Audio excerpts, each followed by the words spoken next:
नमस्कार, मैं हूं आपके साथ वर्षा मौर्य। बंसल न्यूज़ की खास पेशकश में आपका स्वागत है। जैसा कि आप जानते हैं कि आयुष्मान में हर बार स्वास्थ्य संबंधी समस्याओं पर खास जानकारी दी जाती है। इसी कड़ी में आज हमारे साथ हैं डॉक्टर विद्यानंद त्रिपाठी, जो बंसल न्यूज़ हॉस्पिटल में kidney disease and kidney transplant specialist हैं। डॉक्टर त्रिपाठी, आपका स्वागत है।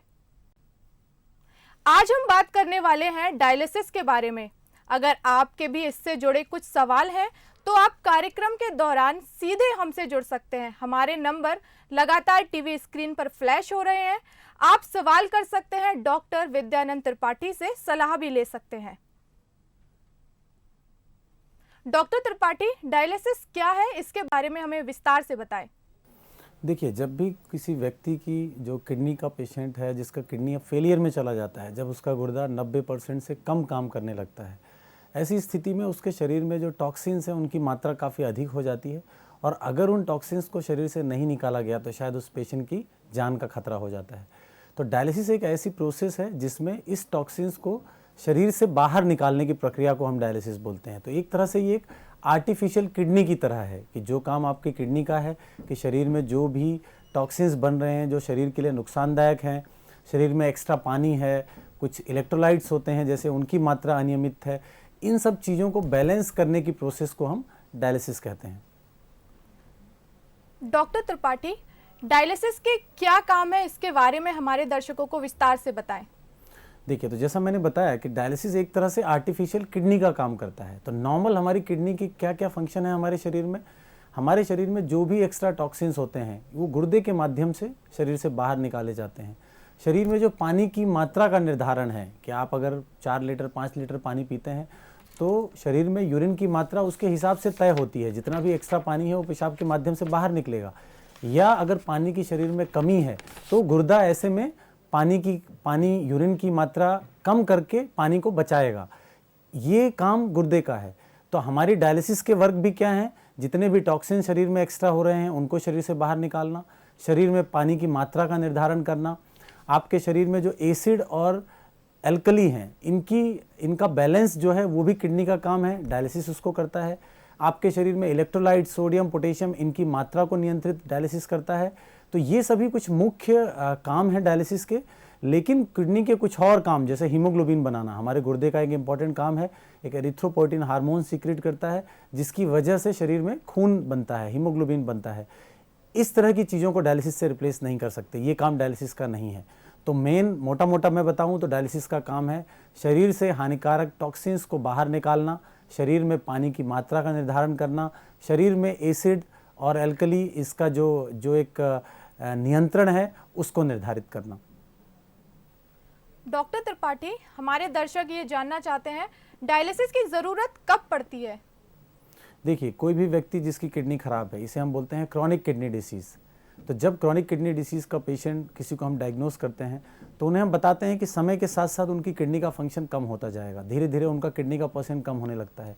जब किडनी की स्थिति 90% से कम पर पहुंचती है, जिसको हम बोलते हैं ग्लोमेरुलर फिल्ट्रेशन रेट, अगर किडनी की छन्नी करने की जो कैपेसिटी है वो 90% से कम आती है, ऐसी स्थिति में मरीजों में जो लक्षण है किडनी फेलियर के वो आने लगते हैं, जैसे कि भूख नहीं लगना, उल्टी लगना, सांस फूलना, शरीर में पानी एक्स्ट्रा होगा, लंग्स में पानी आएगा, सांस फूलने लग जाएगा, ब्रेन में असर हो सकता है, मरीज बेहोशी की तरफ जा सकता है। ये ऐसी स्थिति होती है जो कि आपको बताती हैं कि अब अगर शरीर में इन टॉक्सिन्स की सफाई नहीं की गई तो मरीज की जान को खतरा है। इस स्टेज में हम डायलिसिस स्टार्ट करते हैं। दूसरा, एक्यूट किडनी इंजरी। डायलिसिस सिर्फ क्रॉनिक किडनी डिसीज़ के मरीजों में नहीं होता, कई बार कुछ ऐसी टेम्परेरी बीमारियाँ होती हैं, जैसे आपको शरीर में कोई संक्रमण हो गया, आपने कोई ऐसी दवाइयाँ ले ली जो किडनी को हानिकारक है, आपको मलेरिया हो गया, आपके पेशाब के रास्ते में रुकावट है। इन स्थितियों में कई बार किडनी की रिवर्सिबल डैमेज होता है। रिवर्सिबल मतलब इलाज के द्वारा उसे ठीक किया जा सकता है। तो उस स्थिति में कई बार टेम्परेरी डायलिसिस की ज़रूरत पड़ती है, यानी कुछ दिन आप डायलिसिस करोगे और जो मूल बीमारी है जिसकी वजह से टेम्परेरी किडनी फेलियर हुआ है उसका आप जैसे इलाज करोगे गुर्दा ठीक हो जाएगा। तो ऐसे में हम टेम्परेरी डायलिसिस कहते हैं। तो ये कुछ चीज़ें हैं जहां हमें डायलिसिस की ज़रूरत पड़ती है। फिर कई बार आता है पानी की मात्रा। जैसे मैंने बोला, अगर जहर की मात्रा शरीर में बहुत ज़्यादा नहीं भी है, मरीज को बहुत लक्षण नहीं है, पर गुर्दा खराबी की वजह से आपके लंग्स में बहुत ज़्यादा पानी आ चुका है, पेशेंट बिल्कुल लेट ही नहीं पा रहा है, बहुत तेज़ सांस फूल रही है, तो डायलिसिस का एक काम ये भी है कि शरीर में एक्स्ट्रा जो पानी है उसको भी बाहर निकालना। वैसी स्थिति में तुरंत डायलिसिस की ज़रूरत पड़ती है। कई बार इन जहर के असर दिमाग में होते हैं, मरीज़ बेहोशी की तरफ जा रहा है। फिर हमने सोडियम पोटेशियम की बात की, अगर शरीर में पोटेशियम की मात्रा बहुत अधिक है जो कि आपके दिल को बंद कर सकती है, आपके लिए जानलेवा हो सकती है। इन परिस्थितियों में जो नेफ्रोलॉजिस्ट होता है, किडनी का स्पेशलिस्ट होता है, वो मरीज को देख के, उसकी रिपोर्ट्स को देख के डायलिसिस की ज़रूरत के बारे में बताता है और डायलिसिस की जाती है। डॉक्टर त्रिपाठी, मैं आपसे एक और सवाल करना चाहूँगी, क्या डायलिसिस करने से किडनी दोबारा काम करने लगती है? जी बिल्कुल नहीं। जैसा मैंने बताया कि ये एक आर्टिफिशियल किडनी की तरह है। आपकी किडनी काम नहीं कर रही हैं, ऐसी स्थिति में समय समय पर जो टॉक्सिन्स आपके बढ़ रहे हैं आपकी किडनी फेलियर की वजह से, उनको शरीर से बाहर निकाला जाता है। ये कोई क्योर नहीं है। आपने डायलिसिस आज की है, आज आपका जहर निकल गया है, चूँकि आपकी किडनी काम नहीं कर रही है तो अगले 2 से 3 दिन में फिर से जहर की मात्रा बढ़ जाएगी। आपकी पेशाब की मात्रा कम है, फिर से शरीर में पानी बढ़ने लग जाएगा। तो ये सिर्फ एक रिप्लेसमेंट थेरेपी है, इसको हम बोलते हैं रीनल रिप्लेसमेंट थेरेपी। मतलब आपका जो किडनी का काम है, बीच बीच में समय समय पर उस टॉक्सिन या पानी की मात्रा को हम शरीर से निकाल के पेशेंट को जीवित रहने का एक जरिया देते हैं। तो डायलिसिस में यही वजह है कि ज़िंदगी भी बहुत ज़्यादा नहीं होती। ऐसा नहीं है कि आप डायलिसिस पे आ गए, आपने कुछ डायलिसिस करा दिया और आपका किडनी फिर से काम करने लग गया। आपको जब तक आपका किडनी फेलियर में है, आपको हफ्ते में 2 से 3 बार ये जो हीमोडायलिसिस होता है या पेट का डायलिसिस जो रेगुलर होता है, वो आपको कराते ही रहना पड़ेगा। तो डायलिसिस का किडनी के सुधार से कोई संबंध नहीं है, ये सिर्फ गुर्दा खराब होने की स्थिति में आपको एक सपोर्ट देने का जरिया है। डॉक्टर त्रिपाठी, हमें ये बताएं कि डायलिसिस कितने प्रकार के होते हैं?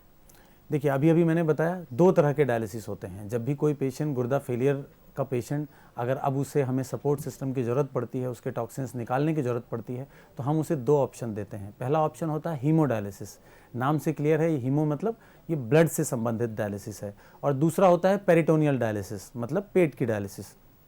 हीमोडायलिसिस में क्या होता है, आपके शरीर का ब्लड एक मशीन में पंप के माध्यम से उसको मशीन में लाया जाता है। मशीन में एक फ़िल्टर होता है जिसको डायलाइज़र बोलते हैं। उस डायलाइज़र के दोनों तरफ, एक तरफ आपका ब्लड होगा और दूसरी तरफ एक डायलिसिस फ्लूइड होता है। एक फ्लूइड बने हुए होते हैं जिनमें अलग अलग केमिकल्स, अलग अलग इलेक्ट्रोलाइट्स की मात्रा होती है। तो ये एक डिफ्यूज़न की प्रोसेस पे काम करता है कि एक तरफ जहाँ जिस चीज़ की मात्रा अधिक है वो ऑटोमेटिक उस झिल्ली जो डायलाइज़र है उसके माध्यम से दूसरी तरफ जाता है। तो इस प्रोसेस में नॉर्मली ये 4 घंटे का प्रोसेस होता है, हफ्ते में 2 से 3 बार। तो ब्लड एक पंप के माध्यम से आपके मशीन में जाता है, उस डायलाइज़र के थ्रू उसमें से जो टॉक्सिन्स हैं, एक्स्ट्रा वाटर है, वो बाहर निकल जाता है और जो साफ़ खून है, जो प्यूरिफाइड खून हुआ है निकलने के बाद, वो वापस से आपके शरीर में डाल दिया जाता है। तो इस प्रोसेस को बोलते हैं हीमोडायलिसिस। इसकी फ्रिक्वेंसी है हफ्ते में 2 से 3। दूसरे तरीके का डायलिसिस होता है CAPD यानी पेरिटोनियल डायलिसिस। इसमें जो हमने डायलाइज़र की बात की हीमोडायलिसिस में, CAPD में वही छन्नी का काम हमारी पेट की झिल्ली करती है जिसको हम पेरिटोनियल मेम्ब्रेन कहते हैं। तो उसमें छोटे छोटे पोर्स होते हैं और वो झिल्ली का काम करता है। तो पहले सर्जरी के माध्यम से एक प्लास्टिक की ट्यूब आपके पेट के निचले हिस्से में डाल दी जाती है। करीब करीब 2 हफ्ते बाद ये काम करने लायक हो जाती है। तो कुछ बैग्स होते हैं 2 लीटर के, जैसे हमने उसमें डायलिसिस फ्लूइड की बात की, ऐसे ही इसमें पेरिटोनियल फ्लूइड होता है। उस फ्लूइड में अलग अलग चीज़ों की अलग अलग मात्रा होती है, सोडियम, पोटेशियम, बाइकार्ब। अब उस पानी को उसी प्लास्टिक की ट्यूब के माध्यम से पेट के अंदर डाल दिया जाता है। 4 घंटे तक वो पानी पेट के अंदर रहता है। तो एक तरफ आपकी खून है, ब्लड की नसों से प्रवाहित हो रहा है और बीच में पेरिटोनियल मेम्ब्रेन जो फिल्टर का काम कर रही है और दूसरी तरफ पेट की कैविटी में ये फ्लूइड है।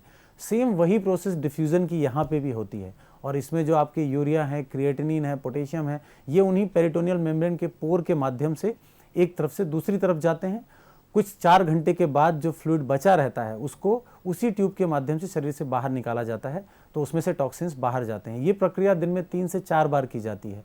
तो ये प्रतिदिन होती है। इसको परिवार के लोगों को ट्रेन किया जाता है, वो खुद से करते हैं। इसके लिए आपको अस्पताल जाने की ज़रूरत नहीं होती। जैसे हीमोडायलिसिस है, उसके लिए आपको हफ्ते में 2 से 3 बार हॉस्पिटल जाना होता है। वहाँ पे जो टेक्नीशियंस हैं, नेफ्रोलॉजिस्ट के गाइडेंस में वो प्रोसेस को करते हैं। CAPD की प्रोसेस आप घर में खुद करते हैं और इस तरह से आपका टॉक्सिन बाहर निकलता है। तो ये 2 प्रक्रिया होती हैं, डायलिसिस के 2 टाइप होते हैं। सभी मरीजों को हम दोनों ट्रीटमेंट ऑप्शंस देते हैं। मरीज जिस चीज़ को प्रेफर करता है या उसकी क्लिनिकल स्थिति, उसकी सिचुएशंस को देख के हम डॉक्टर निर्धारित करता है कि इसके लिए कौन सी मेथड है वो ज़्यादा बेहतर है, और फिर हम उस प्रक्रिया पे जाते हैं। डॉक्टर त्रिपाठी, हमारे दर्शकों को इस बारे में बताएं, डायलिसिस में खून का शुद्धिकरण किस सिद्धांत पर आधारित है? देखिए, अभी अभी हमने डिस्कस किया, इसको हम बोलते हैं डिफ्यूज़न की प्रोसेस। डिफ्यूज़न मतलब अगर किसी झिल्ली के दोनों तरफ आपने अलग अलग सॉल्यूशंस रखे हैं, तो जिस चीज़ की मात्रा एक तरफ ज़्यादा है, जैसे यूरिया एक तरफ जो अपना ब्लड का कंपोनेंट है वहाँ यूरिया क्रिएटिनिन की मात्रा अधिक है और दूसरी तरफ नहीं है, तो यूरिया ऑटोमेटिकली एक कंपार्टमेंट से दूसरे की तरफ उस झिल्ली के माध्यम से जाने लग जाएगा। इस प्रक्रिया को हम डिफ्यूज़न बोलते हैं। तो इसी प्रोसेस पे डायलिसिस काम करता है। तो जैसे मैंने बताया कि आपका मशीन का पंप है, आपने ब्लड शरीर का लिया, वो ब्लड एक डायलाइजर मेम्ब्रेन के एक तरफ है और एक तरफ आपका डायलिसिस फ्लूइड है। तो ब्लड में जो भी चीज़ों की मात्रा अधिक है, टॉक्सिन्स हैं, वो उस मेम्ब्रेन के थ्रू बाहर जाने लग जाते हैं। तो इस डिफ्यूज़न की प्रोसेस से आपके ब्लड की क्लीनिंग होती है। इसी तरह पेट की डायलिसिस में जो पेट की झिल्ली है उसके दोनों तरफ से डिफ्यूज़न होगा कि जो आपका पानी हमने डायलिसिस फ्लूइड अंदर डाला है उससे डिफ्यूज़ होकर ये टॉक्सिन्स आपके मेम्ब्रेन के दूसरी तरफ जाने लग जाएंगे और इस तरीके से ये पूरी प्रक्रिया संपन्न होती है। डॉक्टर त्रिपाठी, मेरा एक और सवाल आपसे है, किस मरीज को हीमोडायलिसिस और किस मरीज को पेरिटोनियल डायलिसिस से उपचार किया जाना चाहिए? हमारे दर्शकों को इस बारे में बताएं।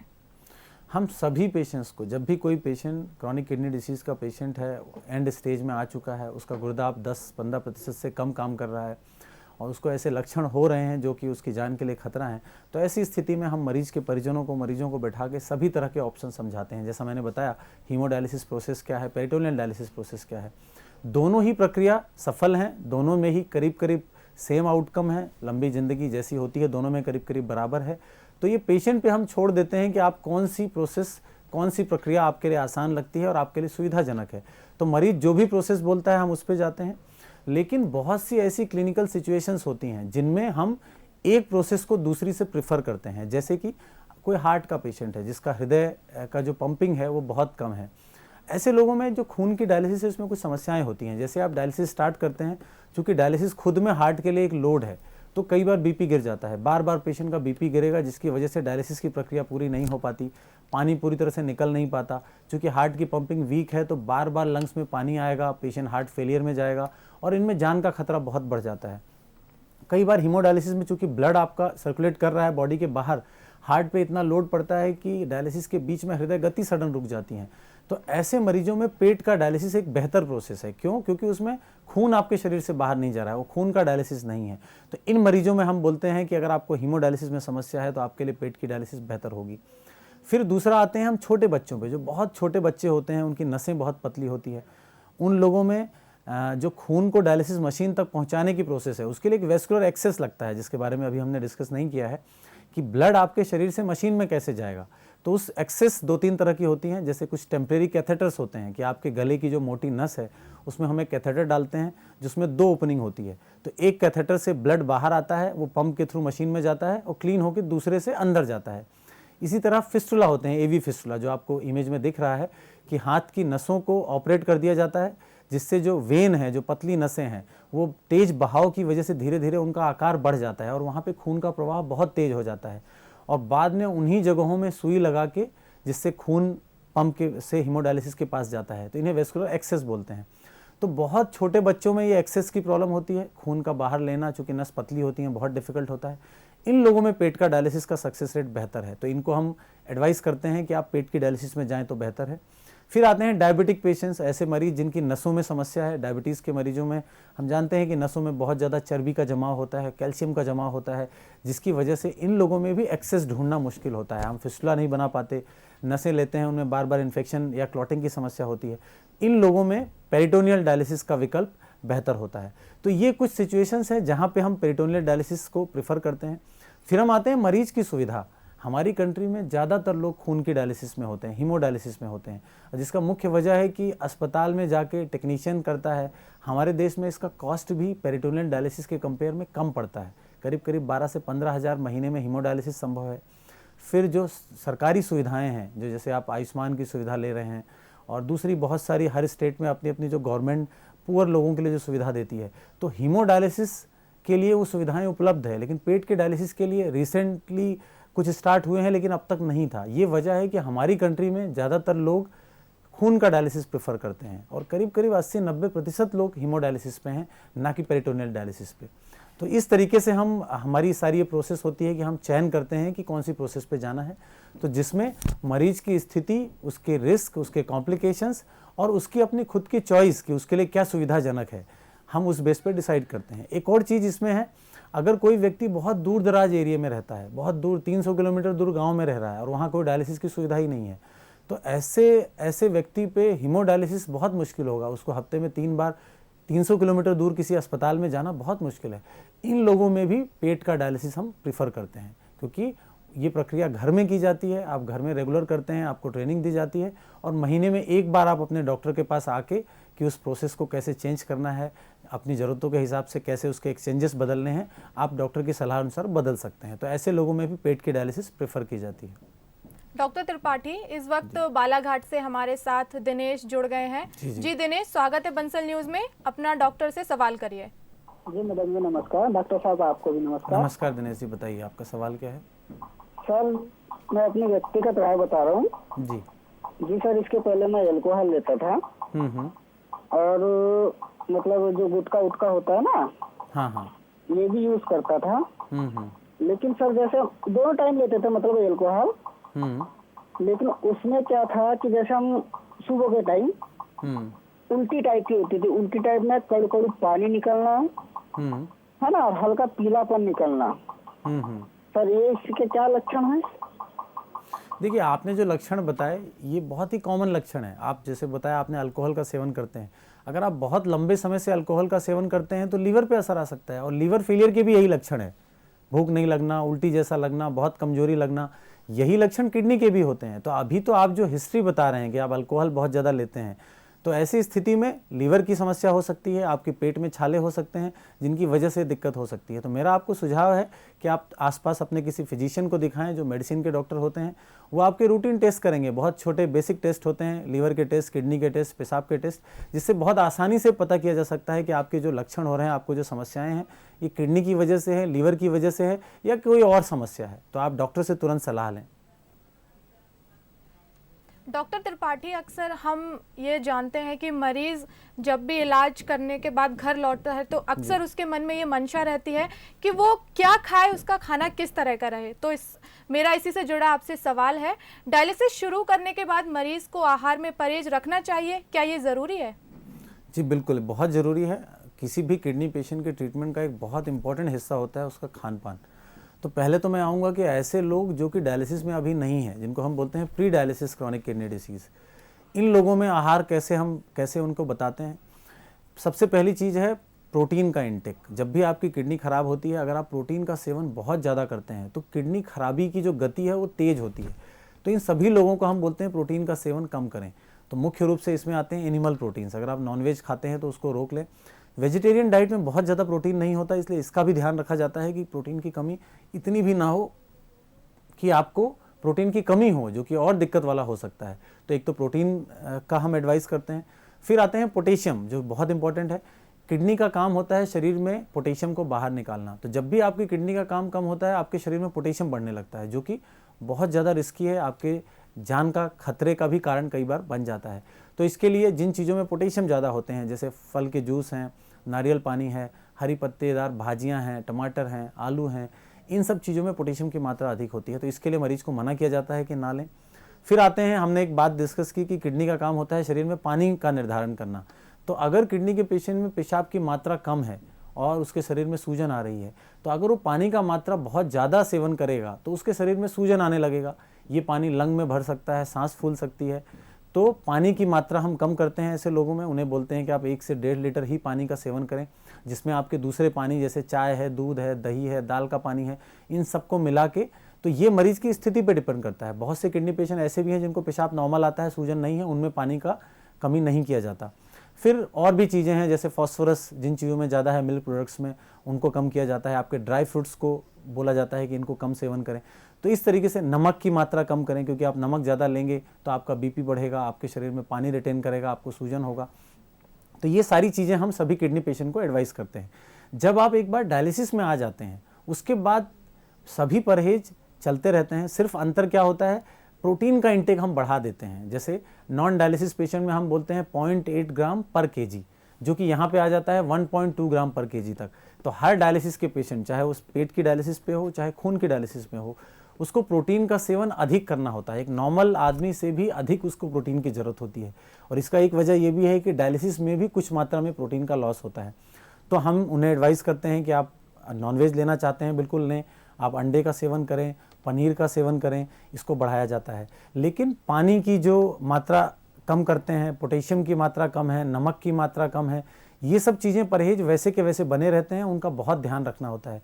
और ये एक बहुत बड़ी समस्या है कि लोग अगर खाने पीने का परहेज नहीं करते, जिसकी वजह से समस्या ये होती है कि जैसे अभी आम के सीज़न चल रहे हैं, आदमी खूब सारे आम खा लिए, नेक्स्ट डे उनका पोटेशियम बढ़ता है और वो गंभीर हालत में अस्पतालों में भर्ती हो जाते हैं, जिससे परिवार पे एक फाइनेंशियल बर्डन आता है, जान का खतरा होता है, मोर्टेलिटी ज़्यादा होती है। तो खान पान का परहेज बहुत ज़रूरी है। सभी किडनी के मरीजों को हम बहुत स्ट्रिक्टली उनको डाइट चार्ट फॉलो करने के लिए बोलते हैं कि इन सब चीज़ों का करें, क्योंकि अगर आप दवाइयाँ रेगुलर ले रहे हैं, सब कुछ रेगुलर कर रहे हैं, लेकिन खाने पीने का ठीक नहीं रख रहे हैं, ये भी आपके लिए दिक्कत दे सकता है। ऐसा नहीं है कि अगर आप दवाइयाँ रेगुलर ले रहे हैं तो सब चीज़ें ठीक होगी। आपका खाने का परहेज आपके लिए बहुत ज़रूरी है। डॉक्टर त्रिपाठी, आपने हमारे इतने सारे सवालों का उत्तर दिया और मुझे लगता है दर्शक कहीं ना कहीं समझ भी गए हैं। तो डॉक्टर त्रिपाठी, अभी छिंदवाड़ा से अशोक कुमार हमारे साथ जुड़ गए हैं। अशोक कुमार, बंसल न्यूज में स्वागत है आपका। डॉक्टर से सवाल करिए। जी जी, हेलो डॉक्टर साहब, प्रणाम। प्रणाम अशोक जी, बताइए। सर 2015 में एंजियोप्लास्टी हुआ था मेरा। हाँ हाँ। उसके बाद से सर एक दिक्कत आ गई है कि जैसे बीपी और शुगर भी है। जी जी। तो सर अभी क्या हुआ कि 1-2 महीने से ये पैरों में सुन्नपन आ गया है और जलन होती है जी। तो क्या करना चाहिए सर? देखिए, आपने पहले बताया आपको शुगर की बीमारी है, बीपी है और हार्ट की बीमारी है। तो जिन लोगों को शुगर की बीमारी होती है, हमारी गुर्दा खराबी में भी करीब आधे लोगों में किडनी खराबी की वजह डायबिटीज़ होती है। तो डायबिटीज़ के कॉम्प्लिकेशंस क्या क्या होते हैं? आपके हार्ट में डैमेज होता है जो आपको ऑलरेडी हो चुका है।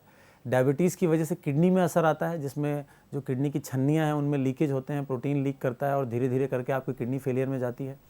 आपकी आँखों में डैमेज होता है, जिसकी वजह से आँख की रोशनी कम हो सकती है, तो इसको बोलते हैं डायबिटिक रेटिनोपैथी। आपके नसों में डैमेज हो सकते हैं, नर्व्स में डैमेज हो सकते हैं, इसको बोलते हैं डायबिटिक न्यूरोपैथी। तो जो आपका लक्षण है ये डायबिटिक न्यूरोपैथी की तरफ जा रहा है कि आपके पैर में झुंझुनाहट होती है, आपको जो सेंस हैं वो कम लगेंगे, आप ज़मीन पे चलते हैं तो आपको एक अलग सा एहसास होगा, आप पत्थरों पे अगर आग के पास हैं कहीं पे तो उस पर जगह आपको पेन वगैरह का एहसास कम होगा, जिससे आपके पैर में घाव होने, छाले होने के चांस रहेंगे। तो आपको तुरंत डॉक्टर को दिखाना चाहिए और न्यूरोपैथी के लिए कुछ दवाइयों से आपके जो तकलीफ़ें हैं उसमें कमी आएगी। लेकिन यहाँ पे ज़्यादा बड़ी इंपॉर्टेंट चीज़ क्या है कि आपके गुर्दे में, आपकी हार्ट में असर है, आपकी नसों में असर आ रहा है, तो पूरी संभावना है कि आपके आँखों में भी डैमेज होगा, रेटिनोपैथी हो सकता है और आपको नेफ्रोपैथी, किडनी में भी असर हो सकता है। तो मैं आपको सुझाव दूंगा कि आप डॉक्टर से मिलें, अपनी किडनी का टेस्ट करें, अपनी आँखों की जांचें कराएं और अपनी नसों में जो कंडक्शन होता है, जिसको नर्व कंडक्शन बोलते हैं, उसकी स्टडी कराएं और उसके हिसाब से डॉक्टर से सलाह लें, इलाज लें, आपको बिल्कुल आराम मिलेगा। डॉक्टर त्रिपाठी, मेरा एक और सवाल है आपसे, ये ड्राइवेट क्या है, इसके बारे में हमें बताएं। देखिए, अच्छा सवाल है आपका। ड्राइवेट, जब भी किसी किडनी फेलियर के पेशेंट को हम डायलिसिस में रखते हैं तो उसका एक वज़न होता है, जैसे हमारा वज़न है, हमारा कोई एक फ़िक्स वज़न है, जो कि आप बहुत ज़्यादा पानी ले लें या ना ले लें, कोई 1-2 दिन में वो बहुत उसमें फ़र्क नहीं आता। लेकिन आप डायलिसिस के मरीज़ में देखेंगे, आज हम उसको 65 किलो पे भेज रहे हैं और 3 दिन बाद वो 68 किलो वज़न पे आ रहा है। ये 3 किलो का अंतर है।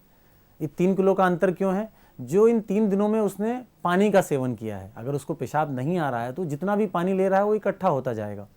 तो डायलिसिस की प्रक्रिया के द्वारा उस एक्स्ट्रा पानी को हम बाहर निकालते हैं। तो किसी व्यक्ति से कितना पानी एक्स्ट्रा निकालना है, उसके लिए ड्राई वेट का कॉन्सेप्ट आता है कि आपका असली वजन क्या है। मेरा असली वजन तो मुझे पता है, लेकिन किडनी फेलियर के पेशेंट का असली वजन हमें कैसे पता हो सकता है? क्योंकि उसके शरीर में पानी भी है साथ में। तो ऐसा वजन जिसमें, आइडियल वजन जिसमें ना तो शरीर में पानी की मात्रा बहुत कम है और ना बहुत ज़्यादा है। तो कैसे पता चलता है? अगर डायलिसिस में हमने किसी का पानी ज़रूरत से ज़्यादा निकाला तो उसके शरीर में क्रैम्प्स आने लग जाते हैं, उसका बीपी गिर जाता है और अगर पानी शरीर में ज़्यादा है तो उसके पैरों में सूजन आएगा, आंखों के चारों तरफ सूजन आएगा, रात को जब वो लेटेगा तो उसकी सांस फूलेगी। तो उसके इन्हीं लक्षणों के बेस पे हम एक वजन डॉक्टर निर्धारित करता है कि जैसे आपको सूजन है, आपका वजन 65 किलो है, डायलिसिस से हमने उसको 62 किलो पे ला दिया, अभी भी सूजन है और कम आए, 61 पे आए, एक ऐसा वजन आएगा जहाँ पे आपको कोई तकलीफ नहीं है, आप बिल्कुल ठीक हैं, उस वजन को हम ड्राई वेट कर देते हैं, उसकी कॉपी में हम उसको फिक्स लिख देते हैं। तो आगे से टेक्नीशियन जो हमारा डायलिसिस का होगा वो उस वजन को आइडियल मानेगा कि अगर आपका 62 किलो ड्राई वेट है, आप 64 पे आए हो, इसका मतलब 2 किलो आपके शरीर में एक्स्ट्रा पानी है, उसको हमें निकालना है। तो ड्राई वेट बहुत इंपॉर्टेंट चीज़ है। अगर आपने सही ड्राई वेट का निर्धारण नहीं किया है तो उससे क्या होगा कि मरीज या तो अत्यधिक पानी के साथ ही डायलिसिस के बाद घर जाएगा तो उसको जल्दी जल्दी सांस फूलेगी, या आपने ज़्यादा पानी निकाल लिया शरीर से तो उसको डायलिसिस में बीपी गिरने लग जाएगा, क्रैम्प होगा। तो इसको हम ड्राई वेट बोलते हैं। ड्राई वेट एक तरह से किसी मरीज का आइडियल वजन है जहाँ पे उसकी पानी की मात्रा शरीर में एडिक्वेट है, जितनी होनी चाहिए, तो इसको हम ड्राई वेट बोलते हैं। तो आज आयुष्मान में हमने जाना डायलिसिस क्या है और कैसा खाना होना चाहिए, किस तरह से इसके नियमों का हमें पालन करना चाहिए। बहुत धन्यवाद डॉक्टर त्रिपाठी। और इसी के साथ हमारी इस खास पेशकश में फिलहाल इतना ही। कल फिर हाजिर होंगे एक नई स्वास्थ्य संबंधी समस्या को लेकर, साथ ही आपको बताएंगे इसके उपाय। दीजिए इजाजत, नमस्कार।